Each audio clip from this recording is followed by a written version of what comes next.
Olá, boa noite. Primeira transmissão no perfil novo, doutora Denise _ de Carvalho. Bem, sejam bem-vindos. Primeira vez, então, que eu faço um vídeo aqui nesse perfil. E eu não poderia deixar de fazer esse vídeo aqui hoje pelo seguinte. Algum tempo atrás, uma semana ou duas atrás, eu falava, mais até... Olá, voltamos. Então, algum tempo atrás, eu falava de uma segunda onda, porque eu estava vendo um aumento dos casos de Covid. E eu acredito hoje, que talvez isso seja até uma questão que seja sazonal. Então, de tempos em tempos, nós voltaremos a ter novos casos de Covid, como a gente tem sazonalmente as infecções respiratórias, né? Como a gente tem a gripe, como a gente tem as pneumonias virais, tá? E eu vinha falando que aumento do número de casos realmente estava voltando e tal, e que eu tinha percebido, principalmente na procura no meu consultório dos meus pacientes, realmente que não tinham pego a Covid no começo, agora pegando o Covid também. E a minha preocupação com isso, eu quis alertar vocês, porque eu acredito assim firmemente que a origem desse novo episódio aí, dessa nova onda, ou desse ciclo normal do vírus, está num certo abuso que as pessoas estão fazendo, principalmente os jovens, em relação a baladas, todo mundo se encontrando, tirando a máscara para beber, comer, e a bebida causa uma certa desinibição, né? Todo mundo acaba se achando mais do que na verdade, e acaba abusando da situação, e a gente está vendo realmente um aumento do número de casos, e principalmente entre os jovens, tá? Não estamos vendo, pelo menos por enquanto, o aumento da mortalidade da doença. Mas eu vim falar com vocês hoje pelo seguinte, eu vinha falando isso há mais de um mês, né? E aí eu disse, olha, ninguém vai falar nada sobre isso até acontecer a eleição. E batata, eu não sei, queria até que vocês me dessem aí a informação. Se eu fui votar ontem, porque aqui em Campinas nós tivemos segundo turno, e ninguém fez a minha temperatura corporal na hora da entrada na zona eleitoral, né? Ninguém colocou um termômetro em mim, a não ser a máscara. Todo mundo estava conversando dentro claro, obviamente dentro do que é permitido de uma sessão eleitoral.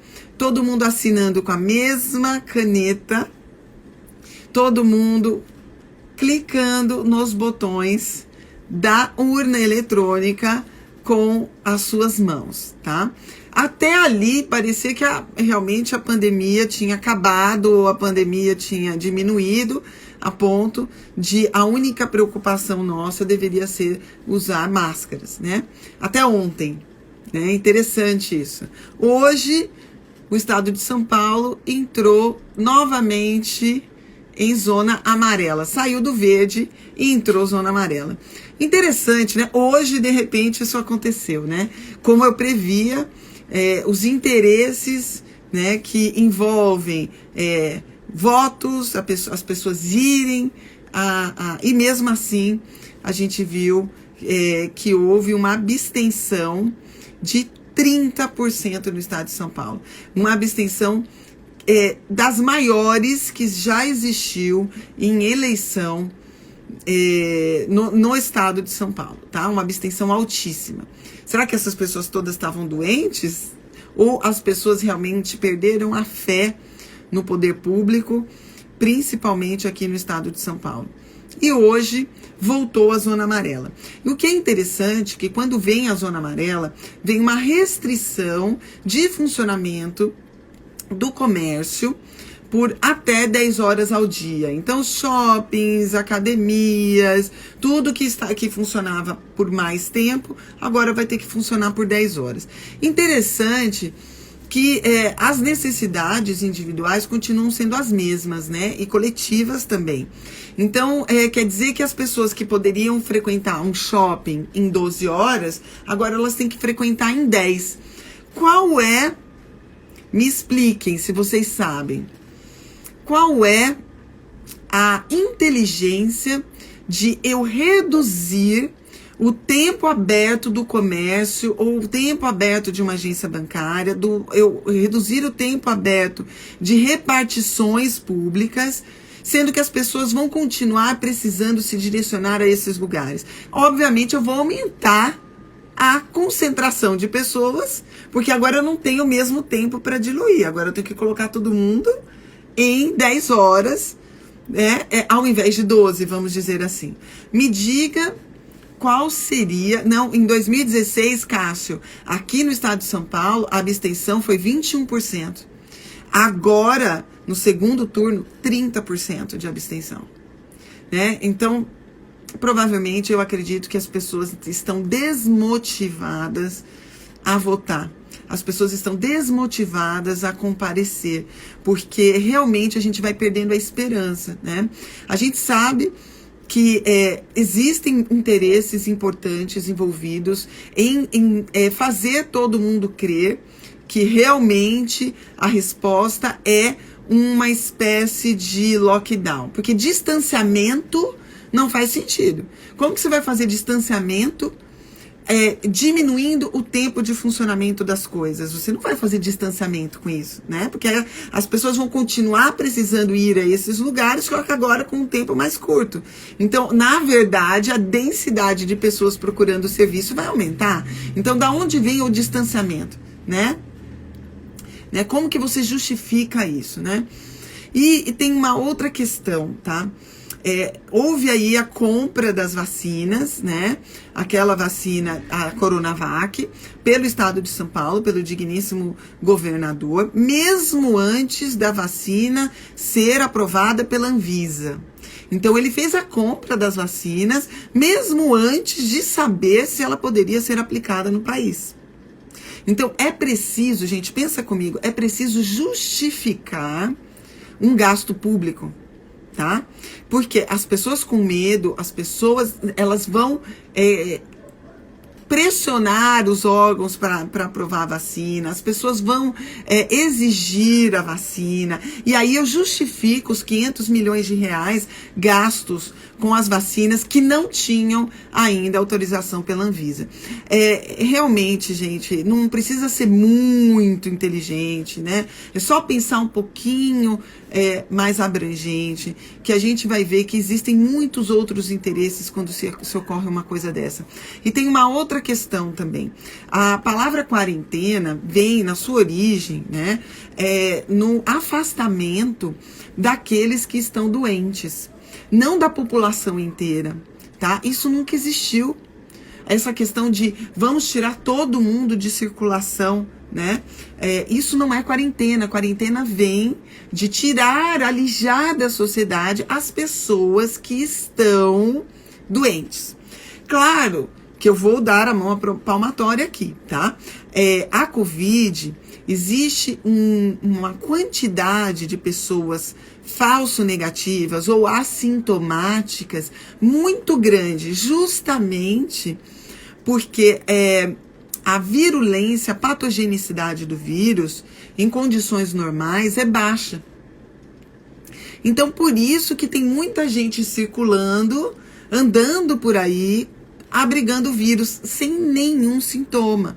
Então, isso realmente fica um pouco mais difícil da gente tirar essas pessoas de circulação, porque se ela não sente nada, né? É por isso, gente, que eu defendo o uso da máscara, porque não sabemos quem está, né? Então, se todo mundo estiver usando, as pessoas que estão em contato umas com as outras, mesmo sem sintomas, elas vão receber uma carga viral menor por causa do uso da máscara. É só isso, a máscara não blinda ninguém de receber algum tipo de carga viral, mas ela diminui a quantidade de partículas virais que você recebe. É só por isso, tá?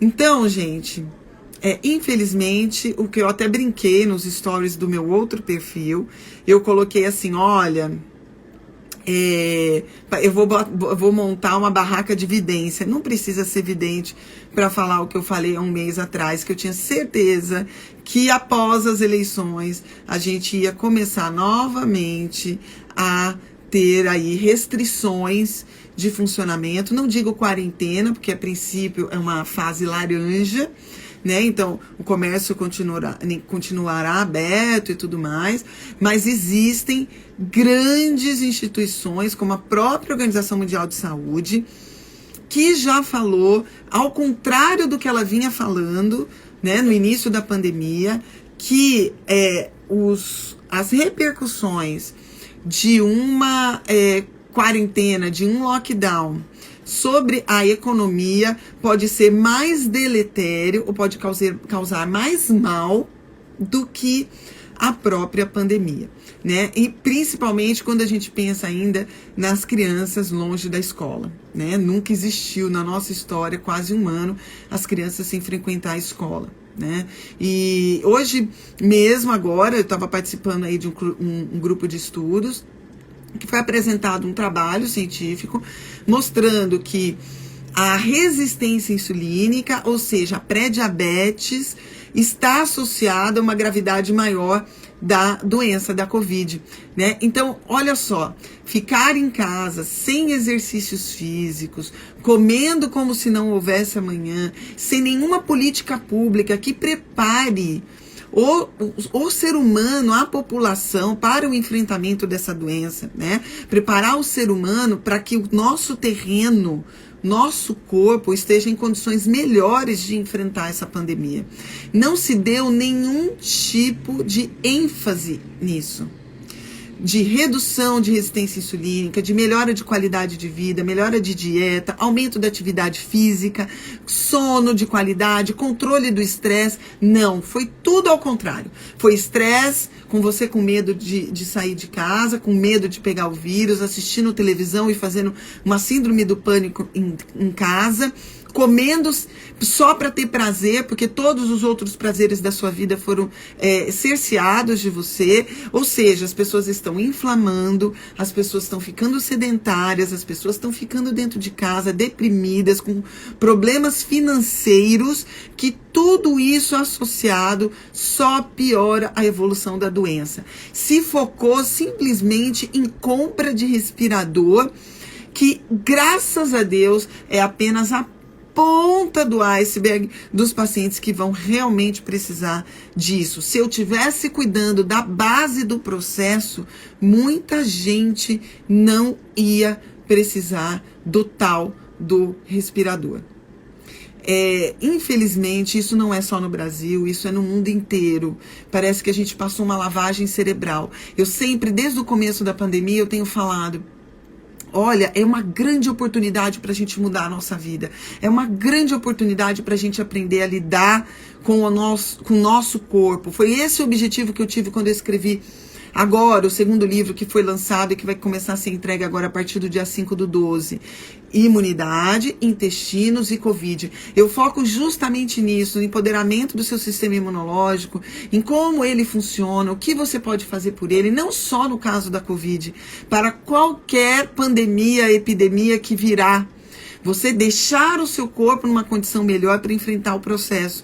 Óbvio que nada disso quer dizer que ninguém vai ter problema, não é isso. Existem características genéticas, existem características individuais, existe a própria carga viral a qual essa pessoa é exposta, mas se a gente der poder para o nosso corpo, para que a gente consiga reagir melhor à doença, muito mais fácil, muito mais importante, muito mais barato do que comprar respirador e focar na vacina. Tomara que essa vacina venha, tomara mesmo, eu não sou anti-vacina.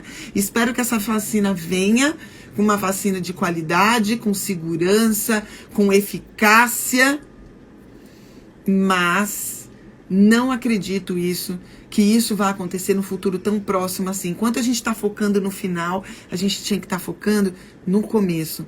Como deixar o seu corpo em condições de enfrentar o Covid, o SARS-CoV-2, qualquer outro vírus em uma qualidade muito melhor, que vai reduzir a possibilidade de eventos mais negativos. Focar na prevenção, Enid, isso mesmo, tá? O Roots Detox está falando isso, ó, o Brasil não trabalha na prevenção, pois não produz dinheiro, né? Prevenir não dá dinheiro. É uma pena, né? É uma pena. É a mesma coisa que a gente poupar o dinheiro para nossa aposentadoria, né? A gente deveria ter esta cultura de ensinamento a se preparar para o futuro. O que eu quis com o livro, e vim escrevendo o livro ao longo da pandemia, com tudo de artigo científico que sai praticamente todo dia, é deixar todo mundo com a informação para que vocês façam por vocês mesmos aquilo que está ao alcance de vocês. Não é simplesmente sentar, assistir televisão, esperar a vacina e esperar o governo decidir que está tudo bem, né? É muito, muito complicado, tá? Olha lá, e quando falamos assim como a senhora, ainda tem gente que diz que é teoria da conspiração. É mais fácil, né? Eu proteger a minha ignorância, não me dói, né? A partir do momento que eu admito que há alguma coisa além daquilo que eu penso, dói, né? Eu admito que eu errei, eu admito que eu sou falível. E todo mundo é, né? Todo mundo é falho, né? Como eu também sou. Isso que eu tô falando para vocês foi depois de muita reflexão, tá? Não acho que a gente tem que viver como no Se Houvesse Amanhã. Acabei de falar, né? O pessoal indo pra balada, bebendo, sem máscara, perde a inibição, um começa a beijar o outro, aí abraçar, aí tomar um no copo do outro. Não é isso, isso tá errado, isso não é para ser feito agora, tá? Mas existe um meio termo. Existe um meio termo salutar em que as pessoas podem continuar trabalhando e trazendo dinheiro para sua casa, em que as pessoas podem continuar socializando com responsabilidade, que as pessoas podem continuar crescendo, fazendo as suas vendas no comércio, fazendo o seu trabalho justo, digno. Existe um meio termo para isso, gente. E dentro desse meio termo não é fechar comércio, não é retroceder, muito menos diminuir o número de horas em que eu só vou acumular mais gente junta. Não faz sentido, gente. É só pensar, só ter o tic-teco, sabe? É só pensar. É muito, muito triste, tá bom? Ó, alguém contando aqui que olha que legal, o governo do Reino Unido vai distribuir gratuitamente vitamina D. E nós temos vitamina D o ano inteiro aqui nesse país. Vai tomar sol, né? Vai andar na praça, tá? É complicado, né? É muito complicado. Muita negação do processo, né? E o pior de tudo é o pânico que isso cria, os distúrbios psiquiátricos que virão depois disso tudo. É muito sério isso que a gente está vivendo, viu, meus queridos? Então, marcamos aqui a primeira live no novo perfil, porque infelizmente no meu outro perfil eu tenho uma dificuldade muito grande de falar algumas coisas, embora minha live com o Alessandro deu certo, para quem não viu, olha lá, tá? Deu muito certo. No meu livro eu falo de suplementação, tá, Fabiola? Falo de vitamina D, de vitamina C, de zinco, de ômega 3, de fitoterápicos, de beta-glucanas, tá? Nos fitoterápicos a gente tem a quercetina, a gente tem que é chamada a hidroxicloroquina da natureza, a gente tem a equinácea, a gente tem extrato de sabugueiro, eu falo de dieta mediterrânea, falo de jejum, falo de exercício físico, de controle de sono, tá tudo lá no meu novo livro, tá? Eu vou colocar mais uma vez aqui nos stories o link para quem quiser adquirir o livro. Aproveita que tá em promoção aí da Black Friday. E o meu objetivo, gente, realmente não é ganhar dinheiro com livro, tá? Porque não sei se todo mundo sabe aí, mas é muito difícil a gente ganhar dinheiro com livro, tá? O lucro é muito pequeno e não é esse o objetivo. Ainda se divide com a editora e tudo mais, né? Os custos pra gente rodar um livro no Brasil ainda é alto e o preço tem que ser barato, porque senão as pessoas não compram. E o meu objetivo mesmo é que vocês leiam, assim como eu fiz o primeiro livro, tá? Que vocês tenham poder sobre vocês mesmos. Gente, isso pra mim eu encaro como uma missão mesmo, tá? Eu amo mesmo o que eu faço. Eu faço por amor, né? Eu estava até agora estudando aqui na frente do computador, num grupo de estudos. Eu trabalho sábado, domingo. E eu enxergo isso como uma missão. E a minha missão é fazer vocês verem que vocês têm muito poder sobre a saúde de vocês. Muito mais do que vocês imaginam. Está muito mais na mão de vocês do que do médico. Tá? Se vocês fizerem tudo o que a gente ensina, o que a gente fala, vocês vão precisar muito pouco da gente. E eu fico muito feliz, tá? Minha missão é ensinar. Um beijo, meus queridos. Tudo de bom pra vocês, tá? Vou colocar o link nos stories do livro pra quem quiser ler, tá bom? Leia. Leia, não precisa comprar um monte de livro. Leia, empresta pro outro, vai passando conhecimento, tá bom? A cura está em nós. Um beijo.